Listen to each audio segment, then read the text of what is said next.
तो आज हम करेंगे गारी हीरा का टूर और वो रही सामने गारी हीरा की पहाड़ी। आप देख सकते हैं कि वहाँ पर कितने सारे लोग आए हुए हैं। हम जल्दी से कॉम्प्लेक्स के अंदर आ गए और गारी हीरा के नीचे कॉम्प्लेक्स बहुत ही खूबसूरत बना हुआ है। और यहाँ पे मेरे हस्बैंड को इतनी तेज़ गर्मी लग रही थी, वो धूप से बेहाल हो रहे थे, बट स्टिल हमें पहाड़ी चढ़ना था ज़ियारत के लिए, तो हमने अपना टूर कंटिन्यू रखा। दूर से हमें पहाड़ी दिख रही है और आप देख सकते हैं यहाँ पर रास्ते बने हुए हैं ऊपर जाने के लिए, लेकिन चढ़ाई इतनी हाई है कि आपके पैर भर आएंगे। अभी हमने 30% पहाड़ी को चढ़ा है और थक कर यहाँ पे हम बैठ गए हैं। आप ऊपर से नज़ारा देख सकते हैं कितना खूबसूरत है। और अभी हमें दूर पे चोटी दिख रही है, अभी और भी ऊपर चढ़ना है। यहाँ पे हमें कबूतर दिखे, एक शख्स यहाँ पे कबूतरों के लिए दाने भी बेच रहे थे, तो हमने सोचा कि चलो कुछ सवाब कमा लेते हैं। तो हमने कबूतरों के दाने खरीदे और उनको फीड किया। और उसके बाद आप देख सकते हैं 50% पहाड़ी चढ़ने के बाद कितना खूबसूरत नज़ारा आ रहा है। सामने क्लॉक टावर है, पूरा शहर मक्का यहाँ से नज़र आता है और आसपास पहाड़ी के अलावा कुछ भी नहीं है। इन पहाड़ी को जब आप देखेंगे आपके दिल में सिर्फ एक ही ख्याल आएगा कि किस तरह हमारे नबी करीम सल्लल्लाहु अलैहि वसल्लम इस पहाड़ी के ऊपर उस दौरान उस ज़माने में चढ़ा करते होंगे। और हर तरफ सिर्फ पहाड़ी ही पहाड़ियाँ हैं।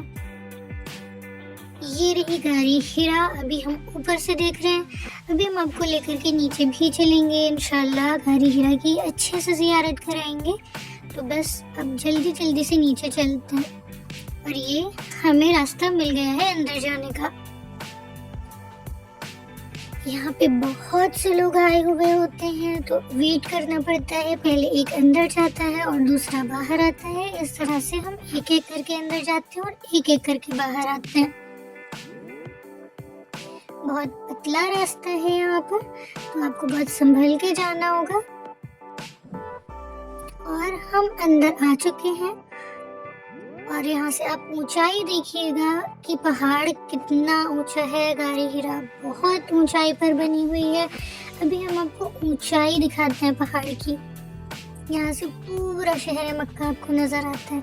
और ये है वो अजीम पत्थर जहाँ पर लोग नमाज पढ़ रहे हैं, जहाँ पर लोग सजदे कर रहे हैं। ये वो अजीम पत्थर है जहाँ पर हमारे नबी आकर के बैठा करते थे। यहीं पर उनके ऊपर वही नाजिल होती थी, वो इसी पत्थर पे आकर के बैठते थे। तो जल्दी से हम लोगों ने भी बोसा लिया और आप भी ज़ियारत कर लीजिए। और आप देख सकते हैं यहाँ की ऊंचाई। अच्छा, मैं आपको एक बात और बताऊं कि गारी हीरा ऊंची ज़रूर है, पर रसूलुल्लाह से मोहब्बत करने वालों का हौसला देखने वाला होता है, कमाल का होता है। कोई कितना भी बूढ़ा हो, कितना भी बीमार हो, मैंने नोटिस किया कि वहाँ पे बूढ़े से बूढ़े लोग जो लाठी टेक करके चढ़ रहे थे वो भी चढ़ जाते हैं और ज़ियारत करके ही आते हैं अल्हम्दुलिल्लाह। ये हौसला मोहब्बत से आता है।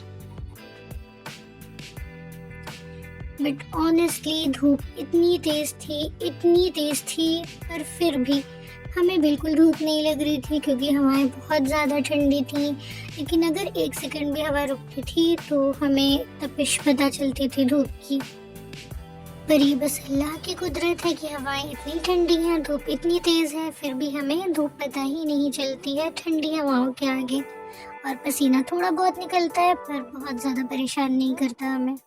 आप देख सकते हैं किस तरह से लोग ज़ियारत के लिए आए हुए हैं। और ये हम गारी हीरा के बिल्कुल टॉप पर है, सबसे ऊपर जो सबसे ऊंचा पत्थर है, हम वहाँ पर खड़े हैं और हम वहाँ से शहर मक्का का नज़ारा ले रहे हैं। क्लॉक टावर कितनी ऊंचाई से दिख रहा है, बहुत ही खूबसूरत नज़ारा था, बहुत ही प्यारा था। बस वहाँ से आने का मन नहीं हो रहा था किसी भी तरह। मैं और मेरे हस्बैंड वहाँ पर घंटों बैठे रहे, ठंडी हवाओं का मज़ा लेते रहे। और आप भी यहाँ पे बैठे, आप भी यहाँ पे ठंडी हवाओं का मज़ा लें, ज़ियारत करें, दुरूद शरीफ भेजें, आपको बहुत अच्छा लगेगा। मुझे पहले बहुत डर लग रहा था, मैं ऊपर नहीं चढ़ रही थी, मैं नीचे ही बैठी हुई थी। फिर जैसे तैसे करके मेरे हस्बैंड ने मुझे हाथ पकड़ के ऊपर बुलाया और फिर मैं भी ऊपर आ गई सबसे ऊँची वाली पत्थर पे। यहाँ पर बैठने के बाद आप इन हवाओं का जो लुत्फ़ लेते हैं, जो नज़ारे देखते हैं, नज़ारों का जो लुत्फ़ लेते हैं, ये एक बहुत अलग ही एक्सपीरियंस है। सामने क्लॉक टावर बहुत खूबसूरत नज़र आता है, शहर मक्का बहुत ही खूबसूरत नज़र आता है। ये जो बिल्डिंग्स आप देख रहे हैं, बहुत बड़ी-बड़ी बिल्डिंग्स हैं, 4-5 माले की बिल्डिंग्स पर इतनी ऊपर से ऐसे लगता है जैसे खिलौने रखे हुए हों बच्चों के। तो गारी हिरा से निकलने के बाद, ज़ियारत करने के बाद हम पहाड़ के ऊपर थोड़ा और चढ़े और थोड़ा और चढ़ने के बाद हमने बहुत ही मज़े किए, ज़ियारत भी की और पहाड़ की ऊंचाई पर जो ठंडी हवाएं चल रही थीं, उन ठंडी हवाओं का मज़ा लिया। तो गारी हिरा वो अजीम पहाड़ी है जहाँ पर जब हमारे नबी करीम सल्लल्लाहु अलैहि वसल्लम परेशान होते थे या उन्हें अल्लाह से कलाम करना होता था, जब उन पर वही आती थी वो इस कार में आकर के बैठते थे, यहाँ पर आराम किया करते थे, यहाँ पर उनके ऊपर वही आती थी और जब भी वो परेशान होते थे वो यहीं पर आकर बैठा करते थे। वो गारी हिरा आप सभी जानते हैं कि बहुत ही अजीम हमारे लिए होलीस्ट साइट है। तो जब भी कोई मक्का आता है, शहर मक्का आता है, उम्रा करने के बाद गारी हिरा की ज़ियारत के लिए ज़रूर आता है और आप भी ज़रूर हैं। और हवा की रफ्तार आप देख सकते हैं कि कितनी तेज़ हवाएं हैं। हवा का प्रेशर तो आप देख ही सकते हैं कि यहाँ पर कितना ज़्यादा है, बट ऑनेस्टली मुझे कहना पड़ेगा कि ये हवाएं बहुत ही लुत्फ़अंदोज़ थी, ठंडी ठंडी, प्यारी प्यारी। और ख़ास करके तब जब इतना खूबसूरत नज़ारा सामने हो और आप ज़ियारत के लिए भी आए हैं एक ऐसी जगह पे जहाँ पे रसूल अल्लाह आया करते थे, तो बहुत ही ज़्यादा लुत्फ़ आता है। पर हमारा तो वहाँ से आने का मन ही नहीं कर रहा था। बस सिर्फ मैं फिर से एक बात रिपीट करूँगी कि आप जब भी इन पहाड़ियों को देखेंगे और जब आप यहाँ का माहौल देखेंगे, आपको सिर्फ एक ही चीज़ आएगी ज़हन में आपके कि किस तरह, मतलब किस तरह से हमारे रसूल अल्लाह ने, उनके सहाबाओं ने स्ट्रगल किए हैं। इतनी पहाड़ियों पर जब एसी नहीं हुआ करते थे, जब रास्ते नहीं हुआ करते थे, तपिश होती थी सिर्फ और पत्थर होते थे, किस तरह से इन पत्थरों पर रहा करते थे, यहाँ से सफ़र करते थे और उसके बाद वो इसमें जंग भी करते थे, इन्हीं रेगिस्तानों में, इन्हीं पहाड़ियों के पीछे।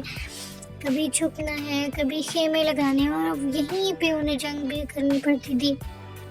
हमारे सहाबाओं ने हमारे लिए बहुत स्ट्रगल किए हैं, रसूलुल्लाह ने हमारे लिए बहुत स्ट्रगल किए हैं, तो हमें कभी भी नहीं भूलना चाहिए रसूलुल्लाह और उनके सहाबाओं का स्ट्रगल।